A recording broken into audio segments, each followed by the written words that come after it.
समर्थसङ्गानां रसानां छन्दसामपि मङ्गलानां च कर्तारो वन्दे वाणी विनायको। नारायणं नमस्कृत्य नरं चैव नरोत्तमं देवीं सरस्वतीं व्यासं ततो जयमुदीरयेत्। गुरुर्ब्रह्मा गुरुर्विष्णु गुरुर्देवो महेश्वर गुरुर्साक्षात् परब्रह्म तस्मै श्री गुरुवे नमः।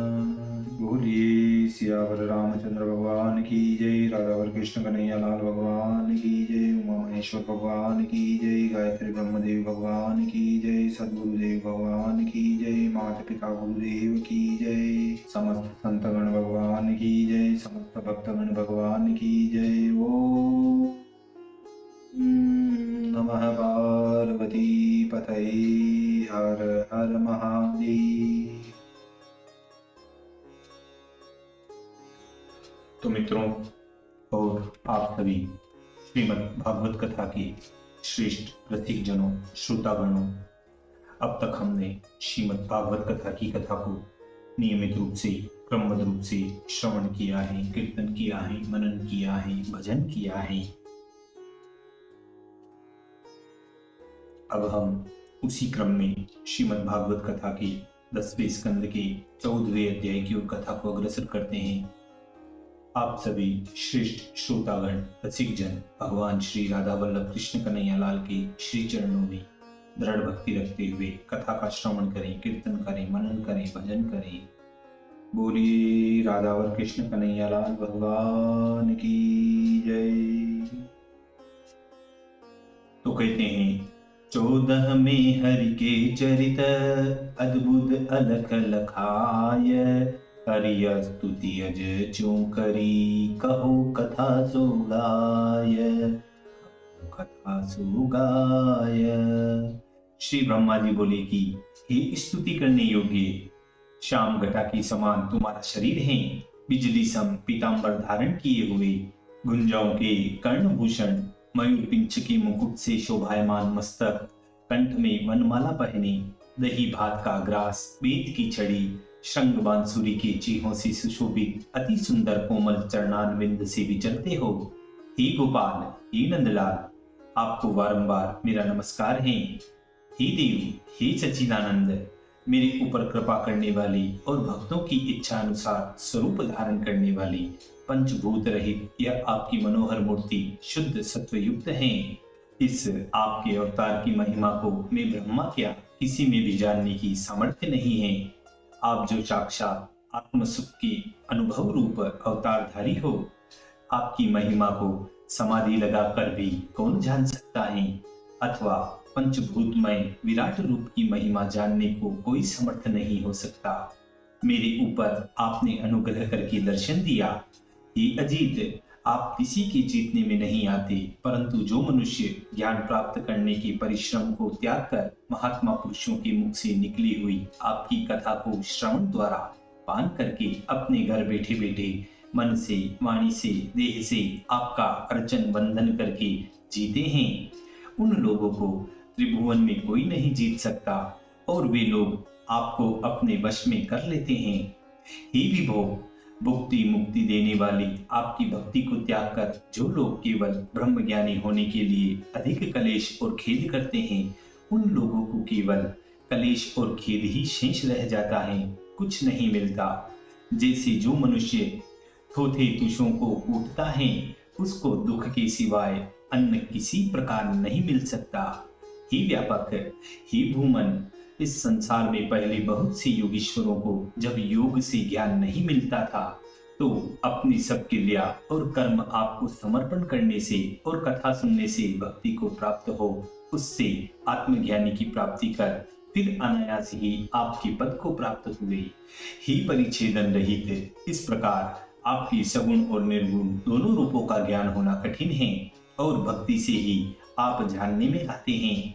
तो भी निर्मल अंतःकरण वाले जितेंद्री महात्मा पुरुष अपने अंतःकरण की साक्षात्कार से, निर्विकारता से, अरूपता से एवं अनन्य बोध से कुछ कुछ आपकी महिमा को जान सकते हैं, परंतु और किसी प्रकार से आप जानने में नहीं आते। हे गुणात्मन, आप गुणों के आधार हो। इस विश्व का मंगल करने के लिए आपने इस संसार में अवतार लिया है। सत्वगुण, रजोगुण, तमोगुण, इन गुणों के तुम साक्षी हो। आपके इतने गुण हैं जिसके गिनने के लिए कौन पुरुष सामर्थ्यवान हो सकता है। कोई चतुर बहुत दिनों में बहुत से जन्म धारण करके पृथ्वी की रेणु की गिनती शायद कर ले, आकाश में हिमकण की गिनती शायद कर ले, और स्वर्ग के नक्षत्र आदि किरणों के परमाणुओं को भी शायद गिन सकता है, परंतु आपके गुणों का पार कोई किसी प्रकार नहीं पा सकता। बहुत तेरे भक्त जगत में ऐसे भी हैं और रात दिन यही कहते रहते हैं, आप किस समय कृपा करेंगे। इसकी बाट देखते देखते आसक्ति सहित हो अपने किए कर्म फल दुख सुख को सहते हुए शरीर, मन, वाणी से जो पुरुष आपको प्रणाम करते हैं, वे प्राणी मुक्ति को प्राप्त हो जाते हैं। हे ईश्वर, मेरी दुष्टता को देखो कि आप जो समस्त मायावियों के मोहित करने वाले अनंत रूप परमात्मा हो, आप पर भी मैंने अपनी माया फैलाकर अपना वैभव दिखाने की इच्छा की। इससे क्या हो सकता है। जैसे अग्नि के सामने स्फुलिंग चिंगारी तुच्छ हैं, अर्थात कुछ नहीं कर सकता, ऐसे ही आपके सन्मुख मैं तुच्छ हूँ, कुछ नहीं कर सकता। हे अच्युत, हे अखंड रूप, मैंने रजोगुण से उत्पन्न होने के कारण आपके स्वरूप को नहीं जाना, आपसे भिन्न ही भगवान को जाना। मैं अजन्मा जगत का कर्ता हूँ, इस अभिमान से अंधा हो रहा हूँ। आप मेरे स्वामी हो, मुझे आपका दास जानकर कृपा करिए, क्योंकि मैं आपकी कृपा की योग्य हूँ। आप मुझको ब्रह्मांड का नाथ कहो। तो हे भगवान, माया, महतत्व, अहंकार, आकाश, पवन, अग्नि, जल और पृथ्वी से बने ब्रह्मांड में 7 बिलादी की देह वाला मैं कहाँ, और आपकी रोमकूप रूप झरोखों में से ऐसे अनंत ब्रह्मांड रूप परमाणु घूमते फिरते हैं, ऐसी आपकी अद्भुत महिमा कहाँ। मुझ में और आप में बड़ा अंतर है, इसलिए मुझको अत्यंत तुच्छ जानकर मुझ पर अनुग्रह कीजिए। और यह भी समझना चाहिए कि यह ब्रह्मा यद्यपि लोकों का अधिष्ठाता है, तो भी हमारा अनुचर ही है। हे अधोषज, इंद्रियों से जानने में न आए, जो अनजान बालक अपनी माता की गोद में बैठकर पांव उछाले अथवा लात मारे, तो क्या माता उसको अपराधी माने। कोई कहे ब्रह्मा ने श्री कृष्ण को माता कैसे कहा, तो ब्रह्मा ने श्री कृष्ण को माता इस प्रकार कहा है कि स्थूल सूक्ष्म कार्य कारण रूप संपूर्ण विश्व आपके उदर में विद्यमान है, जो शब्द से कहने में नहीं आता। जब सब विश्व आपके उदर में ठहरा, तो विश्व में रहने से मैं भी तो आपके उदर में हुआ, इसलिए मुझे अपना पुत्र समझकर मेरा अपराध क्षमा करो। हे नारायण, प्रलय काल में जब भूरलोक, भूवरलोक, स्वर्गलोक, इन तीनों लोकों का नाश हो जाता है, तब चारों ओर से समुद्र का जल उमड़ आता है, और उस जल के भीतर नारायण की नाभि से एक कमल उत्पन्न होता है। उस कमल नाल से ब्रह्मा उत्पन्न होता है। क्या यह बात झूठ है? क्या यह देववाणी नहीं है? क्या मैं आपसे उत्पन्न नहीं हूँ? या तो कह दो यह बात झूठ है, और जो कहो कि झूठ नहीं है, तो मैं आपका पुत्र ही हूँ। तो मेरा अपराध सब प्रकार से आप क्षमा करना चाहिए, क्योंकि कहा भी गया है, बड़े दया छोटन पर करही, गिरि निज सिरन सदा तरण धरही। बड़ी दया छोटन पर करही, गिरि निज सिरन सदा तरण धरही। इसलिए कहते हैं कि क्या तुम नारायण नहीं हो? नहीं, तुम नारायण हो, और तुम ही संपूर्ण देहधारियों की आत्मा हो। हे अधीश, सबकी प्रेरणा करने वाले समस्त लोगों को साक्षात देखते हो। नार जो जीव समूह, और जल जो आपका अयन वास आशय है, इसलिए नारायण नाम आपका प्रसिद्ध है। वह आपकी मूर्ति है, और जो विचार करके देखिए तो यह भी सत्य नहीं है, क्योंकि मुझको सब माया रूप ही जान पड़ते हैं। हे जगदीश्वर, जगत का आशयभूत आपका रूप जल के भीतर सत्य है। तो जिस समय मैंने कमल नाल के भीतर बैठकर 100 वर्षों तक आपको ढूंढा था, तब आप क्यों नहीं दिखाई दिए? और हृदय में भी क्यों नहीं प्रकट हुए? फिर तप करने से तुरंत ही क्यों आपका रूप दिखाई दिया? इसलिए यह सब आपकी माया ही है। आपकी मूर्ति में किसी देश काल का परिच्छेदन नहीं बन सकता। ही माया की करने वाले, बाहर भीतर समस्त विश्व की प्रकाश करने वाले, यदि यह जलादि प्रपंच तुमसे पृथक हो तो इससे तुम्हारा परिच्छेदन होना संभव है, परंतु यह माया से उत्पन्न है। यह बात आपने इस अवतार में यशोदा मैया को अपने उदर में संपूर्ण ब्रह्मांड को दिखाकर प्रत्यक्ष कर दिया। इससे यह प्रपंच माया का ही किया हुआ है। जिस प्रकार आपके उदर के भीतर आप समेत यह विश्व प्रकाशमान है, वैसा ही बाहर प्रकाशमान है, और आपके साथ इसका प्रकाश होना माया के बिना ही बन सकता है। जो बाहर के जगत का आप प्रतिबिंब पड़े तो वह बाहर की वस्तु उल्टी दिखानी चाहिए, और यदि आपको दर्पण स्थान में माना जाए तो आपका दर्शन उसमें नहीं होना चाहिए। इस कारण यह सब माया ही है। केवल आपके बिना यह सब संसार माया रूप है। क्या यह माया ही दिखाई है? क्योंकि प्रथम आप अकेले थे, पीछे संपूर्ण व्रज के बछड़े और ग्वाल रूप हो गए, फिर कुछ कालोपरांत सबके सब चतुर्भुज रूप हो गए, फिर एक एक रूप के आगे में ब्रह्मा, शिव, इंद्र सहस्त्रों दृष्टि आए और एक एक ने एक रूप की स्तुति की। फिर आप ब्रह्म रूप हो गए, फिर पीछे प्रणाम करने में भी नहीं आए। इस प्रकार अद्वितीय ब्रह्म रूप अवशेष रह गए। सर्वव्यापक आपके स्वरूप को माया में स्थित हुए जो प्राणी नहीं जानते हैं, उन पुरुषों के ऊपर माया को फैलाकर स्वतंत्रता से आप प्रकाशते हो। जगत के उत्पन्न करने के समय ब्रह्मा का रूप धारण कर लेते हो, पालने के समय विष्णु रूप धारण कर लेते हो, और संहार के समय 3 नेत्रों वाले रुद्र रूप बन जाते हो। हे ईश, हे प्रभु, हे जन्म रहित विधाता, देवता, ऋषिश्वर, मनुष्य, पशु, पक्षी और जल के जीवों में आप साधु लोगों पर कृपा करने के लिए और दुष्टों के अभिमान हरने के लिए जन्म लेते हो। हे व्यापक, हे भगवान, हे योगेश्वर, आप जब अपनी योग माया का विस्तार करके जिस समय विहार करते हो, उन लीलाओं को त्रिलोकी में कौन जानने वाला है कि कहाँ हैं, कैसी हैं, कौन हैं और कितनी हैं। इसलिए यह मिथ्या स्वरूप स्वप्न के समान प्रकाशमान दुख रूप यह सब संसार केवल आपके नित्य सुख चैतन्यमय अनंत स्वरूप में माया से उत्पन्न होने के कारण नित्य सुख और चैतन्य स्वरूप के समान भासता है, परंतु वास्तव में असत स्वरूप स्वप्न तुल्य प्रतिभा से रहित कष्ट से भी अधिक कष्ट रूप अर्थात कष्टमय ही है। केवल सत्य स्वरूप तो एक आप ही हो, क्योंकि आत्मा हो, आत्मा दृश्य नहीं, इसलिए जो कुछ दृष्टि गोचर होता है, जहाँ तक मन जाता है, वह सब माया ही है। आप में कोई विकार नहीं, इसलिए सत्य स्वरूप हो, आप सबकी कारण स्वरूप हो, सब में व्यापक होने से पुरुष कहलाते हो। आप सदा पूर्ण हो, नित्य सुख स्वरूप हो, अक्षर हो, अमृत हो, इसलिए आपका कभी विनाश नहीं होता। आप अनंत और अद्वैत हो, इसलिए आपके देश काल का परिच्छेदन नहीं। आप स्वयं प्रकाश, उभाति रहित, असंग, इसलिए ज्ञान के साधन से आपकी प्राप्ति नहीं होती।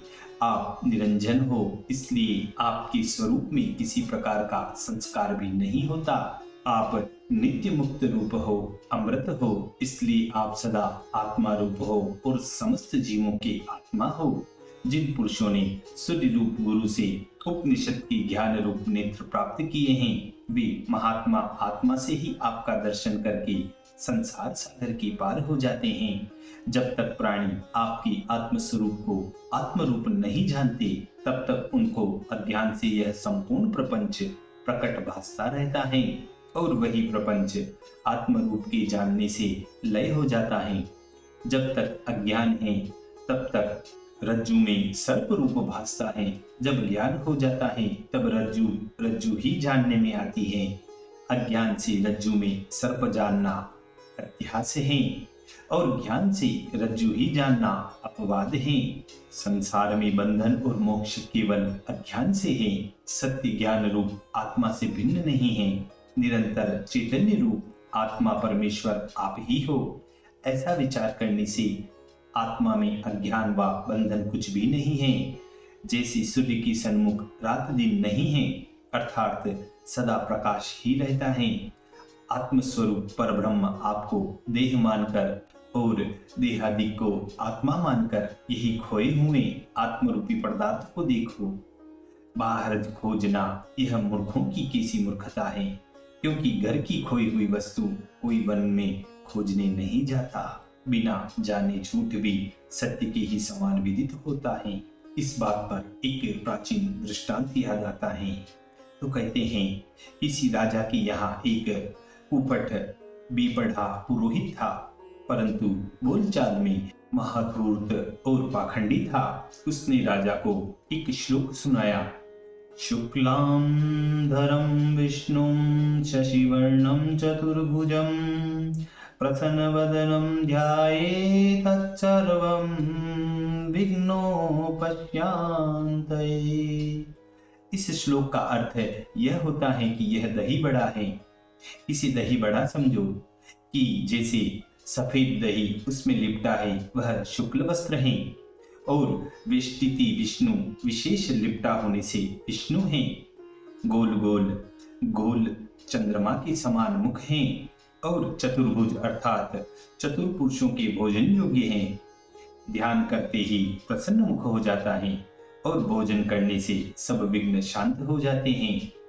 इस प्रकार से उस मूर्ख पंडित ने उस राजा को इस तरह से दही बड़े का इस श्लोक का अर्थ समझा दिया।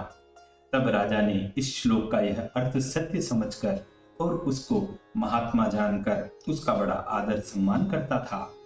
जो विद्वान आता था राजा उसी से उस श्लोक का अर्थ पूछते थे। सब पंडित लोग विष्णु भगवान का ही अर्थ करते थे। तब राजा कहते थे, यह अर्थ इस श्लोक का नहीं है।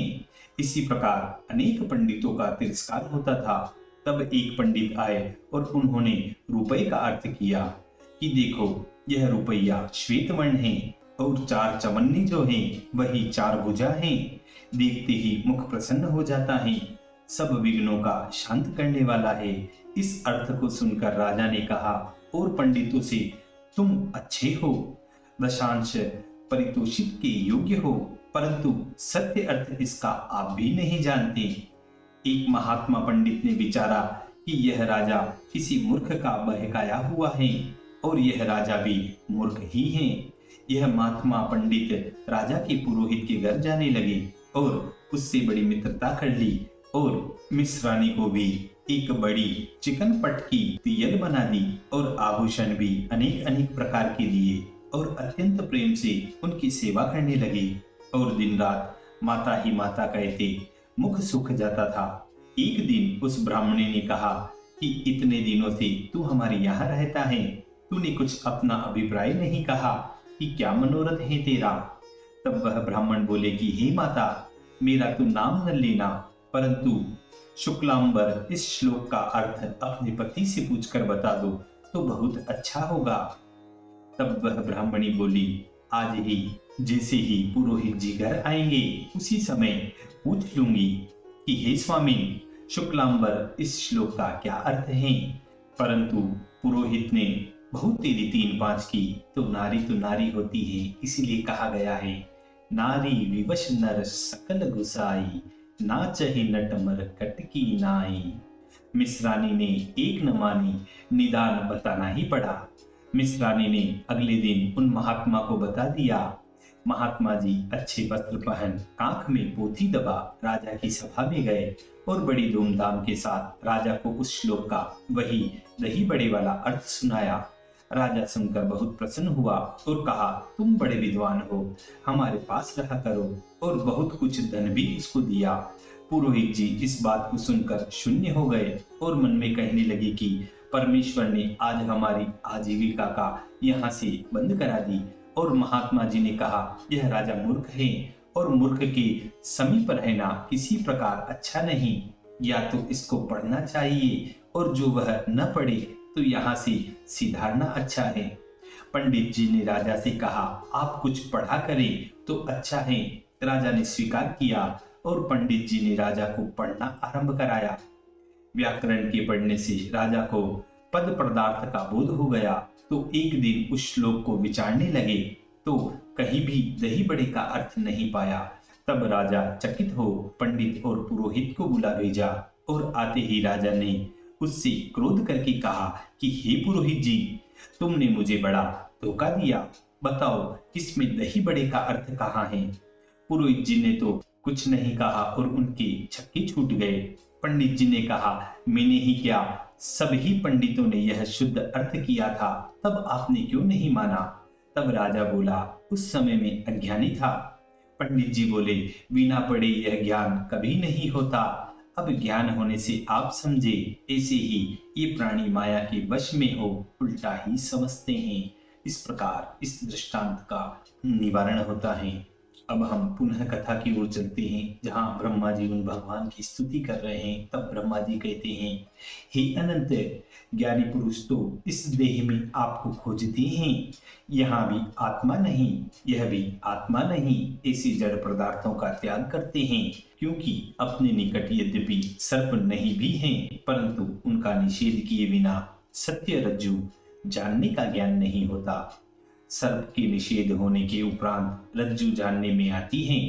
हे देव, जब ज्ञान से ही मुक्ति हो जाती है तो मुक्ति की क्यों बढ़ाई की। ब्रह्मा कहते हैं कि यद्यपि ज्ञान प्राप्त होना बहुत सुगम है, तो भी आपके चरणारविंदों के प्रसाद की कणिका का अनुग्रह जिस पर हो गया, वही तुम्हारी महिमा के स्वरूप को जानता है, और जिस पर तुम्हारे चरणारविंदों की कृपा नहीं है, वह चाहे कितना ही विचार किया करे और वर्षों तक ढूंढा करे, तो भी आपकी महिमा को नहीं जान सकता। शुद्ध भक्ति से ही आपकी महिमा जानी जाती है। देखिए, यहाँ एक दृष्टांत और याद आता है। तो कहते हैं कि एक राजा ने अपने मंत्री से कहा, कोई ऐसी औषधि भी है कि जिसके खाने से परमेश्वर का दर्शन हो जाए। मंत्री ने कहा, हमारे दादा परदेश से 3.5 लाख रुपए देकर एक ऐसी पुड़िया लाए थे, वह घर पर है। राजा बोले, मुझको ला दो, मैं खाऊंगा। मंत्री ने अपने घर आकर चूल्हे की राख की पुड़िया बांध ली और राजा से कहा, इलायची वशलोचन इसमें मिलाकर शहद में चाटो, परंतु इसका पथ्य अवश्य करना, और जो पथ्य न करोगे तो औषधि क्या गुण करेगी।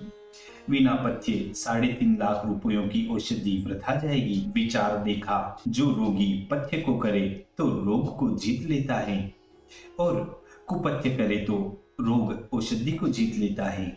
इससे पथ्य की पूड़िया खाओ तो मन में झूठ मत लाना, और झूठ मन में लाओगे तो परमेश्वर का दर्शन न होगा। यह कहकर मंत्री तो अपने घर को चला गया, और प्रातः काल होते ही राजा ने पूड़िया खाई तो औषधि मन में झूठ जान पड़ी। औषधिधर चित्त को सावधान कर 2 घड़ी पीछे फिर वह औषधि खाई, वह फिर झूठी समझ में पड़ी, तब तो औषधि रख दी। ऐसे ही सोच विचार में 3 पहर बीत गए। कहा कि अब कल खाएंगे। संध्या को मंत्री आया, उससे पूछा, औषधि खाई कि नहीं। राजा बोले, झूठ तो मन से हटता ही नहीं, खाए कैसे। मंत्री बोले कि यही उपाय भगवान के मिलने का है। जो मन से सब दुर्वासना निकल गई और मन शुद्ध हो गया, तब भगवान का दर्शन हो गया, और तनक भी अंतर रह गया तो भगवान नहीं मिलते। इस प्रकार इस दृष्टांत को समझना चाहिए। अब हम पुनः कथा की ओर चलते हैं, जहाँ ब्रह्मा जी कहते हैं, हे नाथ, इस ब्रह्मा के जन्म में अथवा और कोई जन्म हो उसमें, अथवा पशु पक्षियों के जन्म हो, तो मैं अपना बड़ा भार मानूंगा जब तुम्हारे ब्रजवासियों में से किसी के चरणारविंदों की सेवा करूंगा। देवता के जन्म से अथवा और किसी के जन्म से जिसमें आपकी भक्ति हो, वही जन्म मुझे चाहिए, वही जन्म श्रेष्ठ है। इस प्रकार उत्कंठा पूर्वक 7 श्लोक से वह भगवान स्तुति करते हैं। अहो हे आश्चर्य, व्रज की गाय गोपी धन्य है। हे प्रभु, जिन गो गोपियों के स्तनों का दूध रूप अमृत बाल बछड़े बन आपने आनंद से पेट भर कर पिया, आपकी तृप्ति के लिए अब तक यज्ञ भी पूर्ण नहीं हुए, क्या यज्ञों में आपका पेट नहीं भरता है। भगवान की सखाओं की महिमा किसी के कहने में और जानने में नहीं आती। ब्रह्मा जी बोले कि नंदराय जी, वह ब्रजवासियों का आश्चर्य रूप अहोभाग्य है। परमानंद पूर्ण ब्रह्म सनातन जिन ब्रजवासियों का सर्वदा मित्र हो रहे हैं, उन ब्रजवासियों के भाग्य की महिमा कहने को किसका सामर्थ्य है। इंद्रियों के अधिष्ठाता यज्ञ देवता महादेव जी, बुद्धि के अधिष्ठाता मैं ब्रह्मा, ऐसे 11 देवता महादेव आदि से लेकर हम सब बड़भागी हैं। सब ब्रजवासी इंद्रिय रूप दोनों से आपके चरणारविंदों का मकरंद अमृत के तुल्य मधुर पीते हैं। जिस समय ब्रजवासी आपके दर्शन नेत्रों से करते हैं, उस समय नेत्रों का अधिष्ठाता सूर्य कृतार्थ हो जाता है, और कानों से तुम्हारी बातों को सुनते हैं, तब कानों के देवता दिशा कृतार्थ हो जाते हैं। नाक से तुम्हारा प्रसाद तुलसी पत्र सूंघते हैं, तब नासिका के देवता अश्विनी कुमार कृतार्थ हो जाते हैं।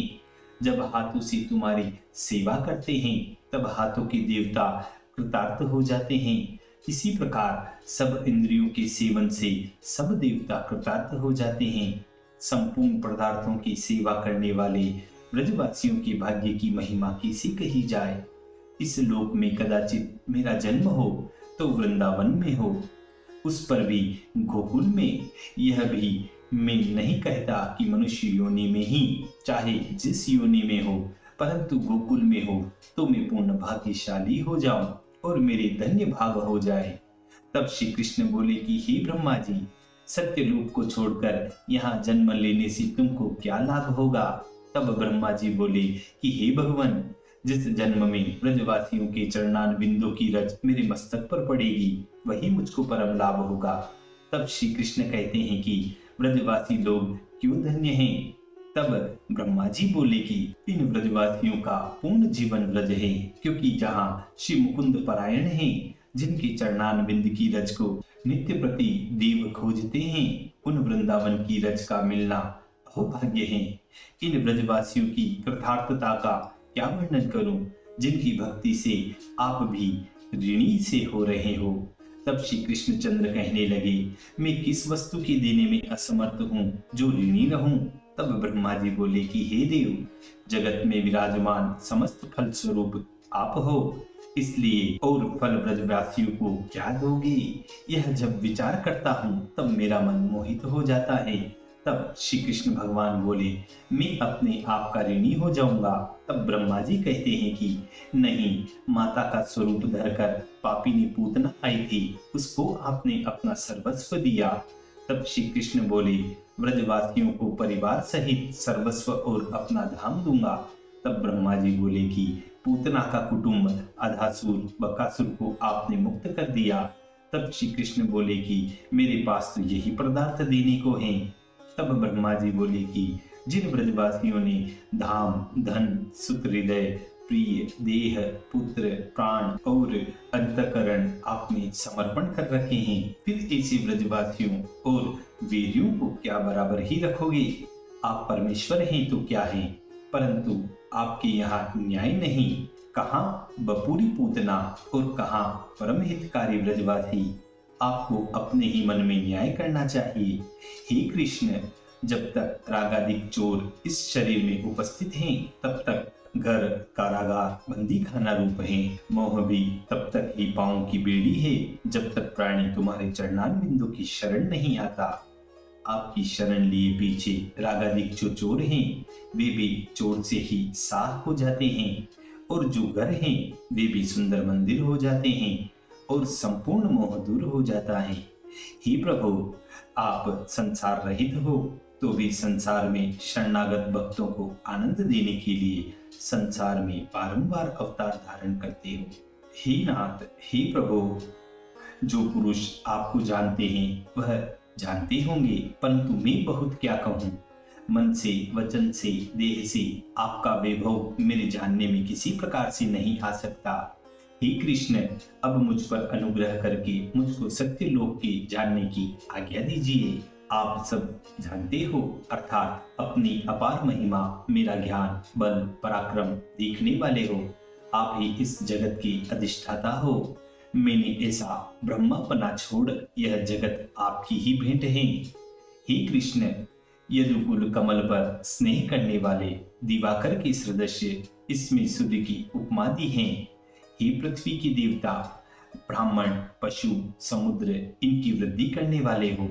सुधाकर की समान इसमें चंद्रमा की उपमा दी है।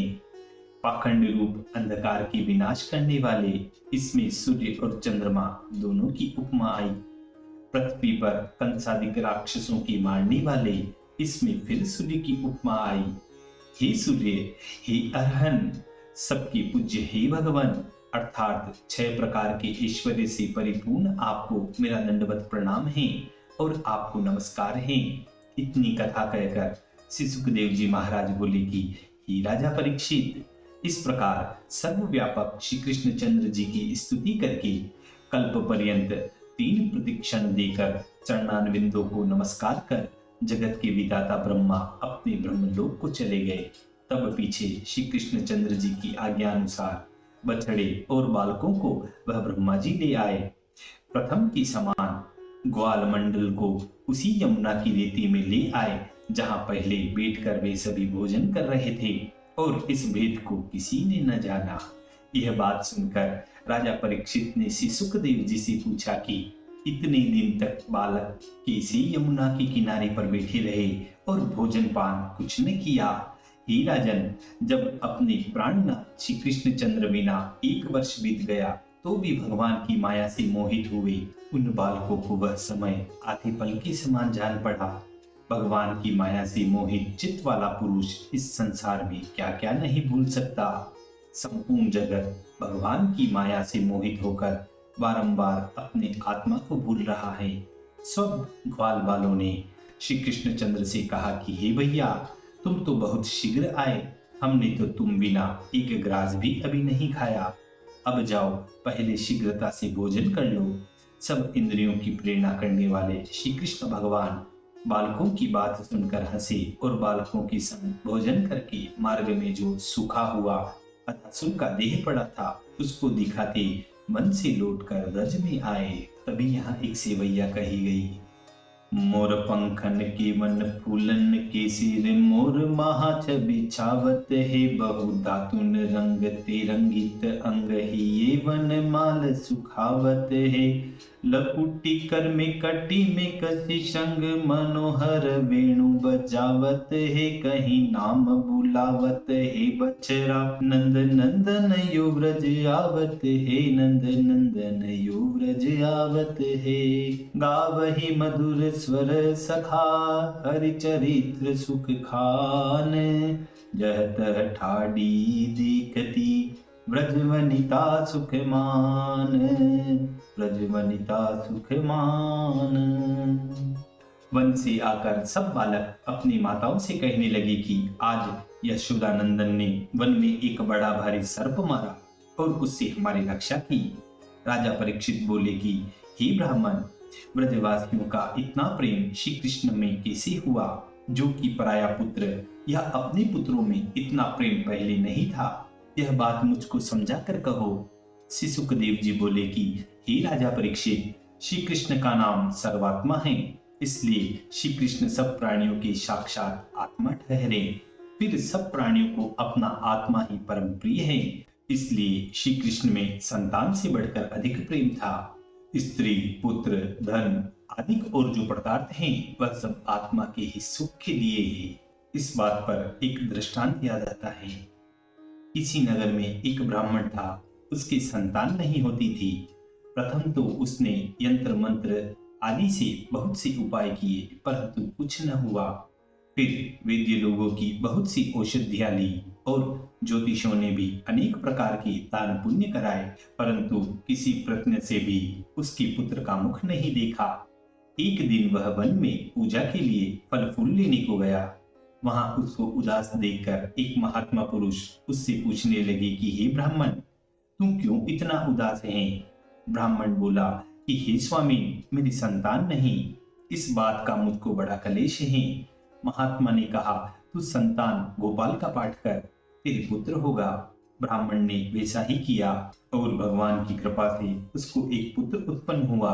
जब वह बड़ा हो गया तो साधु संतों के समीप बहुत बैठता और इकल्ला बेटा समझकर उसके माता पिता भी उस पर लाड़ प्यार करते थे। और वह भी अपने माता पिता से अत्यंत प्रेम रखता था। एक दिन कोई साधु गीता का पाठ कर रहे थे। उसमें यह श्लोक आया, अशोच्यानन्न वंचोचस्तमं प्रज्ञावादाश्च भाषसे गतासु न गतासुमश्च नानुशोचन्ति पंडिताः।